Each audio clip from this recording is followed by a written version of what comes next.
Make in India, तीसरा बिंदु, कहां गया मेक इन इंडिया? डीआरडीओ को 1786 करोड़ आपने आवंटित किए रुस्तम और घातक नाम के जो ड्रोन्स थे उनकी डेवलपमेंट के लिए, उनके विकास के लिए, रिसर्च एंड डेवलपमेंट के लिए। तो 1786 करोड़ आपने दिया डीआरडीओ को, और फिर 25,000 करोड़ अमेरिका से में जाकर दिया है कि भाई हमें ड्रोन्स दे दो। तो या तो ये 1786 करोड़ आपने गलत दिया, और या फिर वो 25,000 करोड़ आपने गलत दिया। दोनों तो सही हो नहीं सकते। और ये कौन से ड्रोन्स हैं अमेरिका में?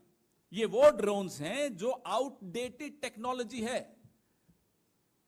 उस ड्रोन को अब इस्तेमाल अमेरिका नहीं कर रहा, उसके स्टोर रूम में पड़े हैं कि साहब ले जाओ। तो जब हम कुछ कबाड़ में बेचते हैं, सस्ता बेचते हैं या महंगा बेचते हैं? ओरिजिनल कीमत से महंगा कबाड़ की कीमत कैसे हो सकती है, मुझे यह नहीं समझ में आ रहा। Drones which are outdated in terms of technology are being bought at a higher price, 4 times higher by India. And that after putting in 1,786 crore rupees in DRDO for Make in India for Rustam and Ghatak drones. Look at the contradiction.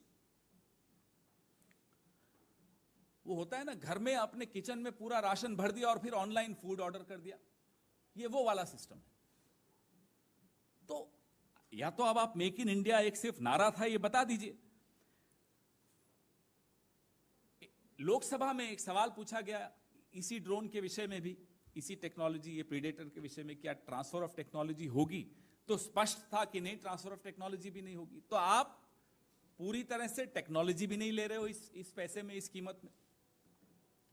फिर आप 25,000 करोड़ क्यों खर्च कर रहे हो? क्या एक drone के साथ एक पेगासस फ्री है? क्या एक ड्रोन के साथ कोई इलेक्टोरल बॉन्ड्स की भी शर्तें हैं? ये हम सवाल किसी कारण से पूछ रहे हैं।